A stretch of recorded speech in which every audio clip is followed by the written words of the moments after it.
Selamat siang.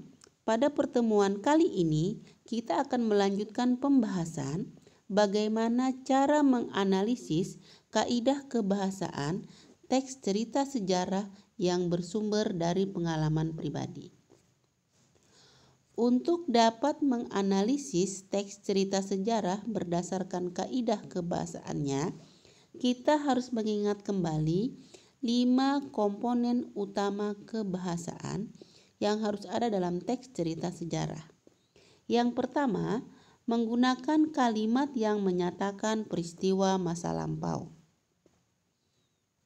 Kedua, menggunakan konjungsi temporal atau konjungsi yang menyatakan waktu. 3. Menggunakan verbal material atau kata kerja yang menyatakan aksi. 4. Adanya penggunaan pronomina atau kata ganti orang. 5.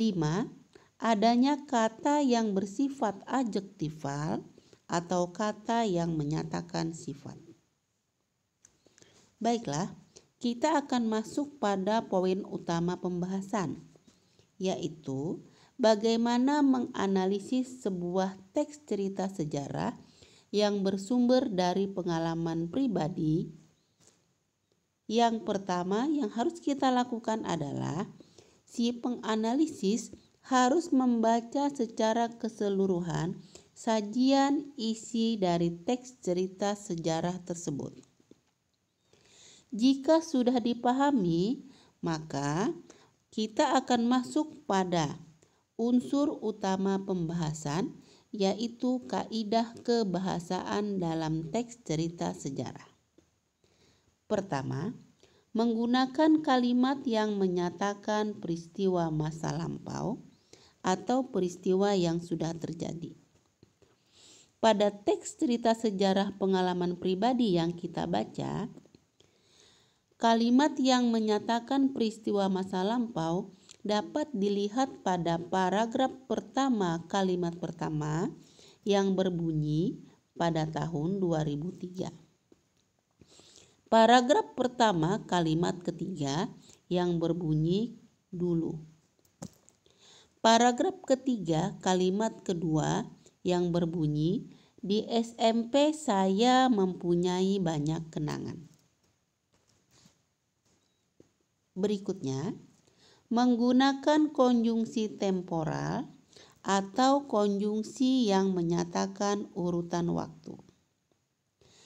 Pada teks cerita sejarah yang kita baca, konjungsi temporal dapat dilihat pada paragraf kedua kalimat pertama, yaitu adanya kata setelah.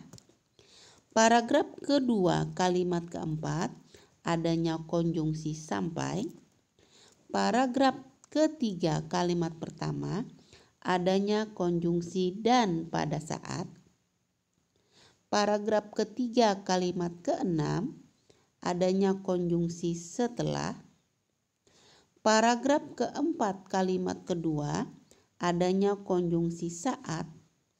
Dan pada paragraf pertama kalimat pertama terdapat konjungsi selama. Berikutnya, menggunakan verbal material atau kata kerja yang menyatakan aksi. Pada teks cerita sejarah yang kita baca, penggunaan verbal material dapat kita lihat pada paragraf kedua kalimat pertama, yaitu pada kata duduk. Paragraf pertama kalimat kedua, yaitu pada kata berangkat dan bercocok tanam. Berikutnya, pada paragraf kelima kalimat ketiga terdapat pada kata merokok dan bolos. Berikutnya, penggunaan pronomina atau kata ganti orang.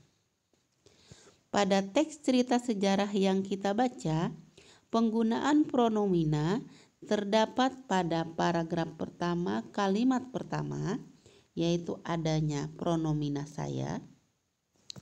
Paragraf ketiga kalimat pertama, adanya pronomina kita.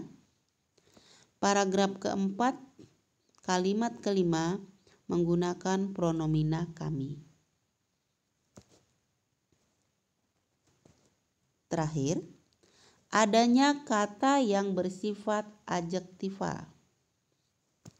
Dalam teks tersebut dapat kita lihat pada paragraf keempat kalimat kelima, yaitu penggunaan kata jengkel atau marah. Demikian sajian analisis kaidah kebahasaan dalam teks cerita sejarah berdasarkan pengalaman pribadi.